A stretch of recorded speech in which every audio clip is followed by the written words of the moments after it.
Hello everyone, I hope you all are doing well and learning from my videos. तो इस video में हम बात करेंगे शाह, जो अमित शाह है ना, उसने अभी रिसेंटली क्या किया है कि वो वहाँ पे गया था, कहाँ पे, वेस्ट बंगाल, जहाँ पे इसने क्या कहा है, जो हमारे रविंद्रनाथ टैगोर है ना, उनके लिए इन्होंने कहा है कि इन्होंने 2 कंट्रीज़ के लिए नेशनल सॉन्ग गाया था। तो अब आप ये सोचो इसमें गलत क्या है, क्योंकि रविंद्रनाथ टैगोर ने क्या किया था, नेशनल एंथम गाया था, ठीक है, नेशनल एंथम। तो इसको रोंग नहीं बोल सकते, इसलिए ये सारी चीज़ें सुर्खियों में। तो अभी इस महीने के हिसाब से रविंद्रनाथ टैगोर का बर्थ एनिवर्सरी भी इस मंथ ही सेलिब्रेट होते। तो इस पूरी आर्टिकल में इसकी ना पूरी यही कहानी है।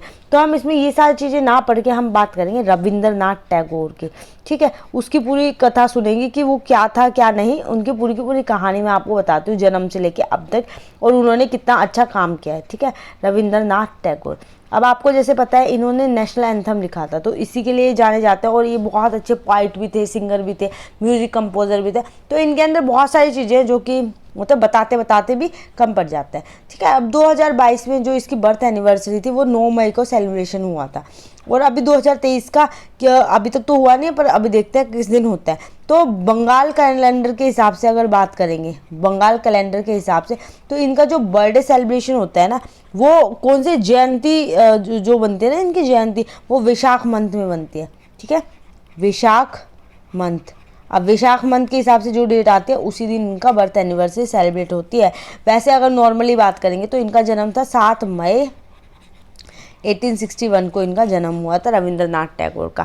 अब ये किस लिए फेमस है आपको पता है कि अब ये बहुत ज़्यादा क्रिएटिव आर्टिस्ट थे, जिन्होंने मॉडर्न इंडिया में बहुत वर्क अपना एनरोलमेंट दिखाया था, जिन्होंने बंगाली पोइट के नाम से भी जानते थे, नॉवलिस्ट, पेंटर, मतलब हर तरह की इनके लिए क्वालिटी। ये हाईली इन्फ्लुएंस करते थे जो भी अदर जो यूथ था उनको, कल्चर के लिए, जो इंडियन कल्चर था, वेस्टर्न कल्चर था, उसको सारी जगह ये स्प्रेड करने की इनका पूरा ये काम था, ठीक है। तो रविंद्रनाथ टैगोर के बारे में आपको ये पता है। तो और एक और इनको नाम से जानते हैं, एक तो कबीर गुरु के नाम से भी जानते हैं इसको, और गुरुदेव, ठीक है, गुरुदेव हो गया, कबीर गुरु हो गया, विश्वा भक्ति है उसके नाम से भी इसको जानते हैं, गुरुदेव हो गया, इनके बहुत सारे नाम थे। तो ये जो फेमस नाम है जिनके नाम से इन्हें जानता था, और एक कबीर गुरु, ठीक है, इनके नाम से इनको जाना जाता था। और जैसे मैंने बता दिया ये लिटरेचर, म्यूज़िक में, ठीक है, पोइट्री में, तो ये काफ़ी सारी चीज़ों में बहुत अच्छे माने जाते थे। तो इनके हर चीज़ में, हर फील्ड में कह सकते हैं इन्होंने बहुत अच्छा वो कर रखा था। इवन जो इनका जो महात्मा गांधी थे ना, महात्मा गांधी भी इनके बहुत अच्छे गुड फ्रेंड थे। अब महात्मा गांधी की यहाँ क्यों बात आ गई, जो इन्होंने गांधी के साथ महात्मा लगाया था ना, वो जो टाइटल था ना, वो भी टाइटल हमारा किसने दिया था, रविंद्रनाथ टैगोर ने, ठीक है, टैगोर जी ने हम इनको ये महात्मा का टाइटल दिया था। उसके साथ आपको क्या पता होना चाहिए कि ये जो स्ट्रेस वगैरह था यूनिटी और डाइवर्सिटी को लेके, इसके लिए भी पॉसिबली वे में इंडियन नेशनल इंटीग्रेशन में भी इन्होंने बहुत अच्छा रोल प्ले किया है, कि जो भी स्ट्रेस आ रहा है कि यूनिटी इन डाइवर्सिटी है हमारी कंट्री कैसे है, हम इसको कैसे टैकल करेंगे, तो उसके लिए भी इसने बहुत ज़्यादा हेल्प किया था, एनरोलमेंट करा था। अब इनका जो कॉन्ट्रीब्यूशन है वो कॉन्ट्रीब्यूशन कैसे दिख रहा है, ठीक है, इंडिया के लिए इनका क्या क्या कंट्रीब्यूशन था जो हम इसलिए इनको याद कर रहे हैं। तो सबसे बड़ा तो आपको पता है नेशनल एंथम इन्होंने गाया 2 देशेस का। उसके साथ साथ इन्होंने 2000 सॉन्ग्स को कंपोज किया था, 2000 उस टाइम पे देखो कितने जाते हैं, इनको कंपोज किया था, सॉन्ग्स थे ये। उसके साथ साथ इन्होंने बहुत सारे मतलब फेमस पोइट्रीज लिखी थी, प्रोज लिखे थे, और इवन इनका नोटेबल वर्क था गीतांजलि, ठीक है, गीतांजलि हो गया हमारा, गीतांजलि है। उसके बाद गोवा, मनासी, गहर भरिया, बलाका, सोनर तोरा, तो ये बहुत सारे हैं। इवन इनका एक बहुत अच्छा सॉन्ग था एकला चालो रे, जो आज तक फेमस है, एकला चालो रे, ठीक है, ये भी हमारे रविंद्रनाथ टैगोर ने ही किया था। इवन जो मैंने बताया 2 कंट्रीज का इन्होंने नेशनल एंथम लिखा था। अब नेशनल एंथम वो 2 कंट्री कौन थी, एक तो हमारी इंडिया हो गई, दूसरी इन्होंने बांग्लादेश, ठीक है, बांग्लादेश का सॉन्ग लिखा था। इवन इन्होंने कौन सी लैंग्वेज में लिखा था, तो ये मतलब इन्होंने जो इनकी लैंग्वेज थी ना वो बहुत अलग लैंग्वेज इसके लिए ली थी। ओरिजिनली इन्होंने जनगण मन को, नेशनल एंथम को बंगाली, ठीक है, इंडिया की बात करें, इन्होंने बंगाली में लिखा था। तो बंगाली में क्या, बंगाली में इन्होंने साथ में किसमें, जो बंगाली में संस्कृत की जो लैंग्वेज है ना, जैसे साधु भाषा बोलते हैं, ठीक है, संस्कृत की जो लैंग्वेज है बंगाली में उसे साधु भाषा बोलते हैं, साधु भाषा में इन्होंने इसको लिखा था, ठीक है, साधु भाषा। और उसके साथ साथ इन्होंने क्या किया था, जो हमारा जनगण मन है इसको बाद में फर्दर इसको ट्रांसलेट भी कर दिया था। बट उससे पहले आपको क्या जानना चाहिए कि इन्होंने हम इन 2 कंट्रीज़ को तो नेशनल एंथम लिखा था। इवन इन्होंने श्रीलंका जो है, श्रीलंका के जो स्टूडेंट्स हैं ना उनको भी उत्साहित कर दिया था कि आप लोग भी अपना नेशनल एंथम लिखो, अपने देश के लिए नेशनल एंथम एक बनाओ, ठीक है। उसके बाद जो इन्होंने इसका मैं कह रही हूँ ना, इसको जो ट्रांसलेट कर दिया था संस्कृत से, इन्होंने इंग्लिश में इसको ट्रांसलेट किया था। अब ये कब किया था, कई बार एग्जाम में पूछ लेते हैं संस्कृत से इंग्लिश में इन्होंने इसको कब ट्रांसलेट किया। तो इनका जो ये ट्रांसलेशन का सिस्टम था तो ये कहीं पे विजिट कर रहे थे, ठीक है। वेसांत थियोलॉजिकल कॉलेज था एक, वहाँ पे विजिट कर रहे थे जहाँ पे इंग्लिश पोइट वगैरह भी आए हुए थे। तो वहाँ पे इनके पास बहुत ज़्यादा टाइम था, जहाँ छोटे से स्मॉल टाइम में बैठ के इन्होंने संस्कृत से इंग्लिश में किया था। तो उस टाउन का क्या नाम है वो ज़्यादा इंपॉर्टेंट है आपके लिए। चित्तौड़ डिस्ट्रिक्ट में था, चित्तौड़ डिस्ट्रिक्ट। और कहाँ पे था ये, हमारे चित्तौड़ डिस्ट्रिक्ट आंध्र प्रदेश, ठीक है। आंध्र प्रदेश के अंदर इन्होंने किया था। और यह कहाँ पे स्टे किया था इन्होंने, आपको वो भी पता होना चाहिए। जो इन्होंने स्टे किया था मडनापला में इन्होंने यहाँ पे स्टे किया था, जब इन्होंने ये इसको चेंज किया था दूसरी इंग्लिश लैंग्वेज में।